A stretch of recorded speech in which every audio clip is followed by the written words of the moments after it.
बृहस्पति की अनुपस्थिति में विश्व रूप को पुरोहित बना दिया। तो उनसे यज्ञ कराया और नारायण कवच का उपदेश विश्व रूप ने देवराज इंद्र को दिया। और इस नारायण कवच को भागवत के छठे स्कंद के 8वें अध्याय में ये नारायण कवच है। इस कवच का पाठ अगर कोई व्यक्ति करता है नित्य, तो भगवान उसकी हमेशा नित्य रक्षा करते रहते हैं। ऐसे दिव्य कवच का उपदेश जो है विश्व रूप ने देवराज इंद्र को दिया। हरिर्विदध्यान मम सर्वरक्षां न्यस्तांग्रिपद्मापतगेन्द्र पृष्ठे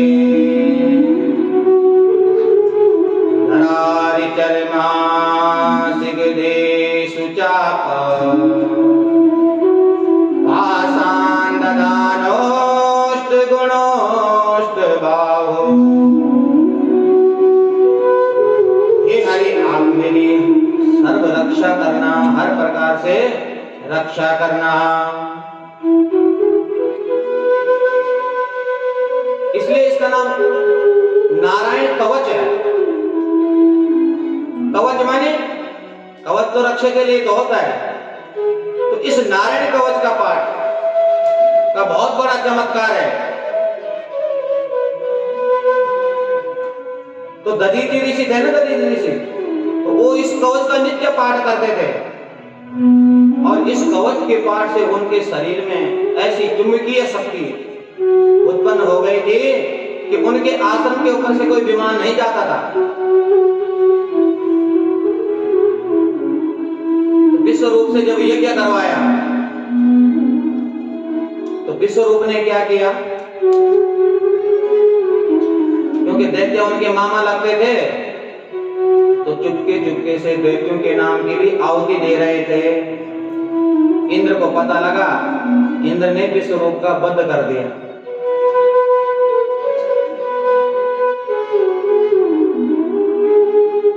अब इंद्र को ब्रह्म हत्या का शाप लग गया।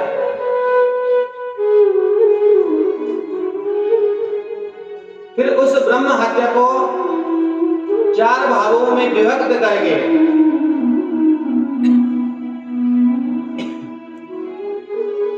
पृथ्वी ने ऊसर भूमि के रूप में उसे स्वीकार किया।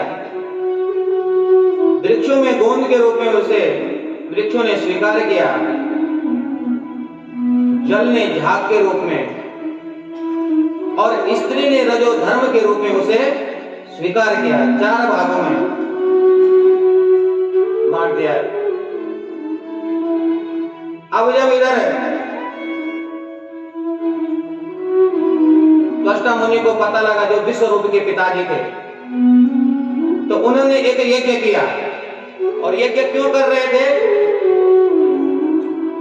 कि यज्ञ से एक ऐसा असुर पैदा हो जो इंद्र का वध करे। लेकिन यज्ञ करते समय मंत्र में अशुद्धि हो गई। इंद्र को मारने वाला नहीं, इंद्र के हाथों मरने वाला पैदा हो गया। इंद्र शत्रो विवर्धस्वामाजिरं जय विद्विषम। और एक ऐसा भयानक वृतासुर नाम का राक्षस पैदा हुआ, जिसने आक्रमण कर दिया इंद्र पर। इतना भयंकर था कि इंद्र घबरा गए, उसका मुकाबला नहीं कर पाए, भगवान के पास गए। तो भगवान कहते हैं तुम दधीचि जी के पास जाओ। दधीचि ऋषि के पास जाओ और दधीचि ऋषि से जो है उनकी हड्डियां मांगो, और उस हड्डी से वज्र का निर्माण करो, तब जाके तुम उस राक्षस पर विजय प्राप्त कर सकते हो। और देवताओं गए, दधीचि ऋषि से कहा, नाम स्वाद परो लोको वेदा पर संकटः यदि वेदना याचेत नेति नेति यदीश्वरः। बोले भगवान, इसमें कोई संदेह नहीं है कि हम अपने स्वार्थ के कारण आज आपके पास मांगने आए हैं, और उनमें देने वालों की कठिनाई पर हमने बिल्कुल विचार नहीं किया कि हम मांग क्या रहे हैं। देखो, हड्डियां मांगी हैं ददीचि ऋषि की, और ये विचार नहीं रहा हमें कि हम मांग क्या रहे हैं। लेकिन महाराज, समस्या ही कुछ ऐसी है,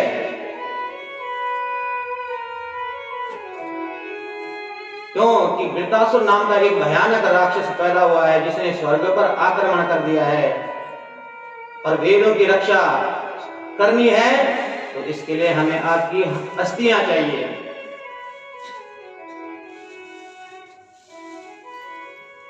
तो दधीचि ऋषि ने कहा कि अरे ये हड्डियां किस काम की हैं? अगर ये मेरे तुम्हारे काम आ रही हैं, ले जाइए।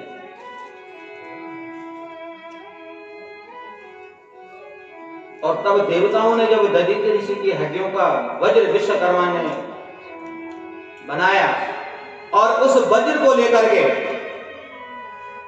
जब इंद्र उस वृत्तासुर के पास गया, और उस वज्र को जब वृत्तासुर देखता है तो उस वज्र में उसे भगवान नजर आते हैं। क्यों? कि दधीचि ऋषि जो दिव्य नारायण कवच का पाठ करते थे, ये उसका चमत्कार है। दिष्ट्या भवान में समवस्थितो रिपो यो ब्रह्मा गुरुः भ्रात्रिया। और स्तुति करता है, नारायण के दर्शन उस वज्र में कर रहा है, और कहता है कि हे प्रभु, अहम हरे तव पादेक मूला दासानुदासो भवतास्मि भूयः मनस्मरेता सुपतेर्गुणास्ते गृणीत वाक् कर्म करोतु काया। प्रभु, आप मुझ पर ऐसी कृपा कीजिए, अनन्य भाव से मैं केवल आपके चरण कमलों में ही आश्रित रहूं। अरे मुझे ऐसे सेवा करने का आप अवसर प्रदान कीजिए, अगर अगले जन्म मुझे प्राप्त हो तो मेरा मन केवल आपके नामों का, आपके चरण कमलों में ही लगा रहे। अरे ये जो मेरी वाणी है ना, ये केवल आपके नाम के गुणगान करते रहे।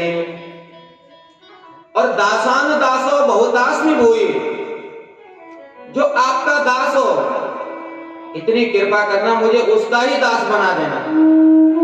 देखिए, शत्रु के सामने खड़े हैं, लेकिन शत्रु के हाथ में जो अस्त्र है वो ऐसे तपस्वी ऋषि के अस्थियों से बना हुआ है, जिस वजह से वृत्तासुर को उस अस्थियों में भी भगवान नारायण के दर्शन हो रहे हैं। तो भगवान ने कहा, मानो भगवान कह रहे कि भाई बहुत सुंदर स्तुति की तूने, मेरे से कोई वरदान मांग ले। वृत्तासुर कहता है, प्रभु अरे मुझे कुछ नहीं चाहिए, न नाक प्रेष्टम न च पारमेष्टम न सार्वभौमम न रसाधिपत्यम न योग सिद्धिर् पुनर्भवं वा समञ्जसः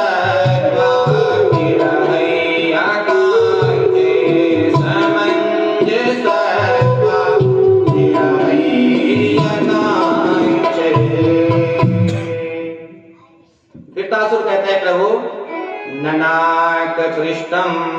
अरे प्रभु, मुझे न तो स्वर्ग लोक चाहिए न ब्रह्म लोक चाहिए, यहां तक कि मुझे इस भूमंडल का साम्राज्य भी नहीं चाहिए। तो क्या चाहिए? मुझे योग सिद्धियां भी नहीं चाहिए। तो चाहिए क्या?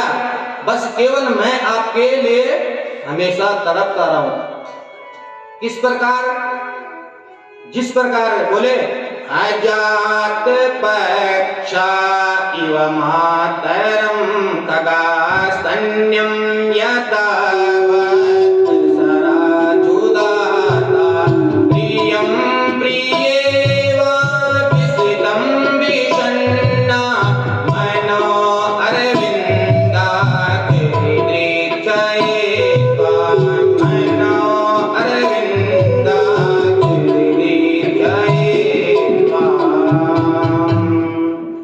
बोले प्रभु मैं किस प्रकार आपके लिए तड़पता रहूं? जैसे बोले अजात पक्षः, जैसे घोंसले में पक्षी का होता है ना, बिना अभी उसके पंख भी नहीं है और उसकी माँ दाना लेने जा रही है और वो अपनी माँ के प्रतीक्षा कर रही हो, तड़प रहा हो, तो भगवान कह रहे हैं बोले इसमें स्वार्थ है ना। भगवान कह रहे हो कि भाई इसमें तो स्वार्थ हो सकता है, जब स्वार्थ सिद्ध हो जाए तो उसे भूल जाए।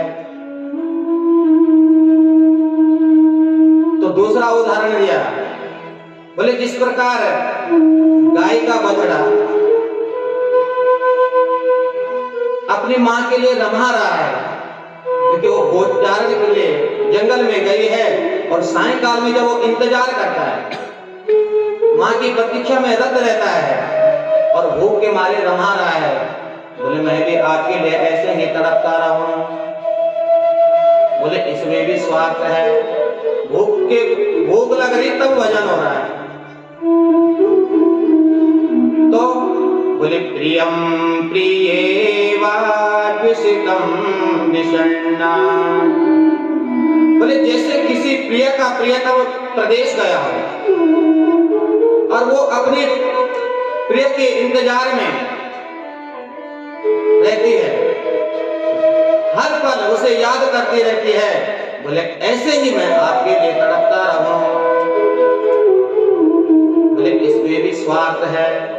अरे कामना पूर्ण होते ही हो सकते, उसे भी याद करना बंद कर दे।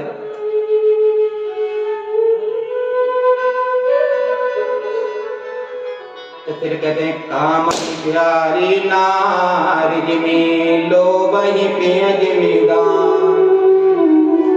अरे जैसे लोभी को धन प्रिय होता है ना,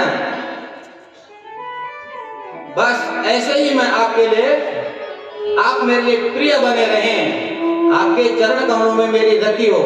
क्यों? कि लोभी के पास जितना भी धन आता है उसकी भूख उतनी और बढ़ती है। भगवान को लगा हाँ ये भाव बढ़िया और बड़ी सुंदर स्थिति की, और ऐसी स्थिति की तो इंद्र को लगा कि वाह भाई, अरे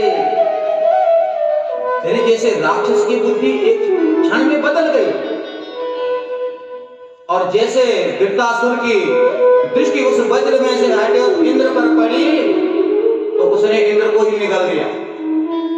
कितना भयंकर था, लेकिन इंद्र के हाथ में वो वज्र था, उस वज्र की शक्ति के कारण इंद्र उसके अंदर से बाहर निकले और वृत्तासुर का वध कर दिया।